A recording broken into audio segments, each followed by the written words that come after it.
আপনার দেহ কিয়ামতের মাঠে আপনার বিরুদ্ধে যাবে, আপনার ছেলেটা কিয়ামতের মাঠে আপনার বিরুদ্ধে যাবে, আপনার স্ত্রী আপনার বিরুদ্ধে যাবে, আপনার মা বাবা কিয়ামতের মাঠে আপনার বিরুদ্ধে যাবে। এবং যেগুলো আপনি চুরি করেছেন কিয়ামতের মাঠে মানুষ তো উঠবে, মানুষের সাথে সাথে মানুষের ঘাড়ে করে, মানুষের কাঁধে করে তার অপরাধগুলা নিয়ে উঠবে, চুরি করা সম্পদগুলা নিয়ে উঠবে। তার মানে কিয়ামতের মাঠে আপনি দেখতে পাবেন যে আপনি কি কি চুরি করেছিলেন, আপনি কি কি আত্মসাৎ করেছেন, আপনি কি কি ভোগ দখল করেছেন, আপনি কি কি ওজনে কম দিয়েছেন, আপনি কি কি পরিমাপে কম দিয়েছেন, আপনি কি কি ভেজাল দিয়েছেন, আপনি কোন কোন ক্ষেত্রে বান্দার হক নষ্ট করেছেন। কিয়ামতের মাঠে এগুলো আপনি যেমন উঠবেন, আপনার কাঁধের উপরে করে ওই পাপের বোঝাটা আপনি নিয়ে উঠবেন, বান্দার যে কষ্টগুলা দিয়েছেন এগুলা নিয়ে উঠবেন। এই জন্য সতর্ক হতে হবে, সাবধান হতে হবে আমাদের, যে আমাকে আপনাকে এই সংশ্লিষ্ট বিষয়গুলা উপার্জনের ক্ষেত্রে আল্লাহর কাছে সবসময় চাইতে হবে অরিজকান তৈয়্যিবা, উত্তম রিজিক চাইতে হবে,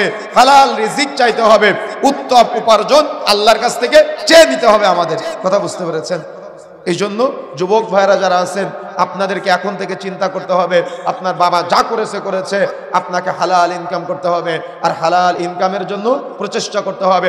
যারা দিন আনে দিন খায় তাদের অর্থ দিনে শেষ হয়ে যায়, যারা চাকরি করে তাদের অর্থ মাসের 25 তারিখে শেষ হয়ে যায়। তাহলে আপনাকে কি করতে হবে? দিনের উপার্জনের পাশাপাশি, মাসিকভাবে উপার্জনের পাশাপাশি আপনাকে কোনো একটা ব্যবসার সাথে জড়িত হতে হবে। যে কোনো ব্যবসা, হালাল ব্যবসার সাথে আপনি জড়িয়ে যান, আস্তে আস্তে আস্তে আস্তে ব্যবসাকে বাড়ান, দেখবেন আল্লাহ রাব্বুল আলামিন কিভাবে আপনার বারাকে বৃদ্ধি করে দিবে আপনি বুঝতেই পারবেন না। তখন আপনি সালাত আদায় করে প্রশান্তি পাবেন, দান সাদাকা করে তৃপ্তি পাবেন, যাকাত আদায় করে আপনার শান্তি লাগবে যে আল্লাহ আপনার সম্পদ বৃদ্ধি করে দিয়েছে। আপনি যাকাত আদায় করতেছেন আল্লাহর দেওয়া সম্পদ থেকে, আপনি দান করতেছেন আল্লাহর দেওয়া সম্পদ থেকে, আপনি হালাল ইনকাম করতেছেন, আবার আপনি সহি পদ্ধতিতে আপনি সালাত, সিয়াম, হজ, যাকাত সবকিছু সম্পাদন করতেছেন।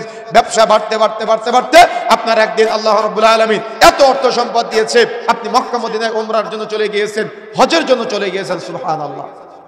এই জন্য কি করতে হবে?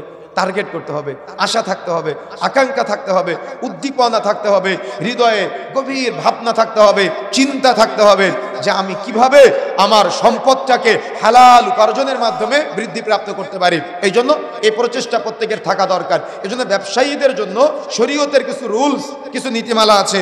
প্রথম নম্বর নীতিমালা হলো বাজারের সাথে সংশ্লিষ্ট কিছু বিষয়।